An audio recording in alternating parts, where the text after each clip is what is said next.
Shalom Bapak Ibu, saudara-saudara yang saya kasih di dalam Kristus. Selamat pagi, bagaimana kabarnya? Semuanya baik-baik, sehat, oh puji Tuhan. Untuk menyambut renungan pagi, mari kita satu di dalam doa. Bapa yang maha baik, Bapa yang kami sapa dalam nama Tuhan Yesus, syukur terima kasih untuk pagi yang indah ini. Kembali kami boleh datang menyerahkan roh, jiwa, dan tubuh kami. Kiranya Tuhan menggembalakan kami, membawa kami kepada air yang jernih dan rumput yang hijau. Untuk itu kami siap menerima firman-Mu yang boleh menyegarkan langkah hidup kami dan hati serta pikiran kami. Dalam nama Tuhan Yesus, haleluya, amin. Renungan pagi ini bertema Tuhan yang menuntun. Mazmur 25 ayat 12 berkata demikian, siapakah orang yang takut akan Tuhan? Kepadanya Tuhan menunjukkan jalan yang harus dipilihnya. Nah saudara, seorang dapat membuat pilihan hidup yang benar seiring bertambahnya tingkat kedewasaan rohaninya. Tingkat kedewasaan rohani tidak ada kaitannya dengan usia, tingkat sosial, atau berapa lama menjadi Kristen, tetapi berbicara tentang pertumbuhan iman di dalam Tuhan dan bagaimana mengaplikasikannya ajaran Tuhan ke dalam kehidupan yang nyata. Seorang dikatakan dewasa rohani bila memiliki panca indera yang terlatih sehingga mampu membedakan yang baik daripada yang jahat. Dengan kata lain, orang yang dewasa rohani adalah orang yang takut akan Tuhan, dan terhadap orang yang takut akan Dia, Tuhan akan menunjukkan jalan yang harus dipilihnya. Dengan kata lain, Tuhan sendiri akan menuntun kemana dia harus berangkat dan pergi, karena Tuhan menunjukkan jalan yang harus dipilihnya. Nah saudara, Rasul Paulus berdoa untuk jemaat di Filipi, dan inilah doaku, semoga kasih-Mu makin berlimpah dalam pengetahuan yang benar dan dalam segala macam pengertian, sehingga kamu dapat memilih apa yang baik, supaya kamu suci dan tak bercacat menjelang hari Kristus. Filipi 1 ayat 9 dan 10. Untuk memiliki hati yang takut akan Tuhan, saudara, kita harus bertumbuh dalam kasih dan memiliki pengenalan atau pengetahuan yang benar akan Tuhan. Jadi, kasih dan pengetahuan adalah dua hal yang saling melengkapi dan tak terpisahkan.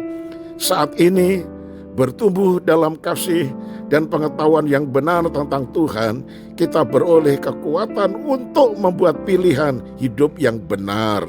Saat kita memilih beribadah kepada Tuhan, artinya kita datang ke gereja bukan hanya sebagai rutinitas belaka, melainkan bersedia mempersembahkan seluruh keberadaan hidup kita kepada Tuhan, di mana kita menyembah Allah di dalam roh dan kebenaran.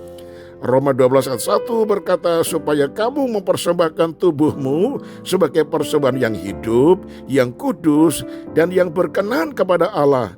Itu adalah ibadahmu yang sejati. Nah saudara, ibadah sejati berbicara tentang ketaatan, kesetiaan, dan pengabdian kita kepada Tuhan. Kita berserah secara total kepada Tuhan dan percaya kepada setiap rencananya.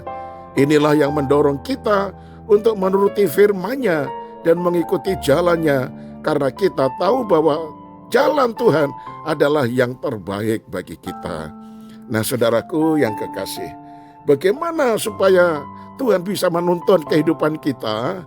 Apakah Tuhan langsung berbicara lewat perkataan yang bisa didengar lewat telinga kita? Nah tentunya Tuhan berbicara tatkala kita membaca firman secara pribadi, tatkala kita mendengar khotbah gereja lewat mimbar di waktu kita ibadah kepada Tuhan. Karena itu berbahagia adalah mereka yang mendengar firman, yang melakukan firman itu dengan setia, maka Tuhan akan menunjukkan jalan-jalan mana yang harus dipilihnya. Nah saudaraku yang kekasih, pada hari ini saya bertanya secara jujur, apakah saudara masih suka membaca firman? Karena kita punya tekad sepanjang tahun 2025 ini, minimal perjanjian baru dari Injil Matius sampai kitab Wahyu sudah harus kita baca seluruhnya. Nah, mumpung masih ada waktu, karena bulan Desember masih jauh, saudara kembali ambil keputusan dan tekad saudara. Baca Alkitab setiap hari berurutan hingga sampai Wahyu nanti, sehingga akhir bulan pada tahun ini saudara sudah menghabiskan membaca seluruhnya perjanjian baru.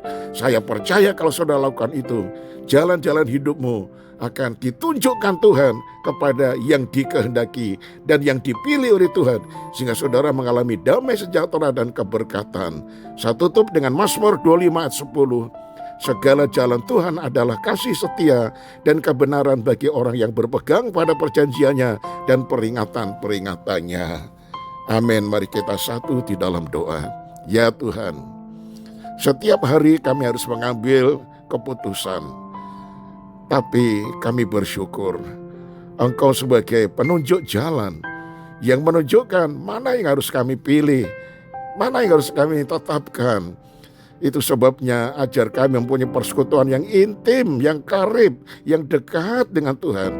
Kami suka berdoa, suka membaca firman, dan tidak hanya membaca tetapi memahami dan melakukan apa yang menjadi perintah-Mu. Kalau hidup kami dekat dengan Engkau, maka Engkau akan senantiasa menyatakan kehendak-Mu dalam kami memilih keputusan. Setiap kami melangkah berdasarkan kehendak dan rencana-Mu. Hingga hidup kami mengalami damai sejahtera dan kebahagiaan, baik pribadi dan dalam rumah tangga, bahkan seluruh gereja-Mu. Terima kasih banyak Bapa. Kami persembahkan roh, jiwa, dan tubuh kami di kedua belah tangan-Mu. Gembalakanlah kami. Inilah doa yang sudah kami panjatkan demi nama Tuhan kami Yesus Kristus, Tuhan dan Juru Selamat kami. Haleluya. Amin. Shalom saudaraku. Selamat pagi, selamat beraktivitas, dan tetap semangat.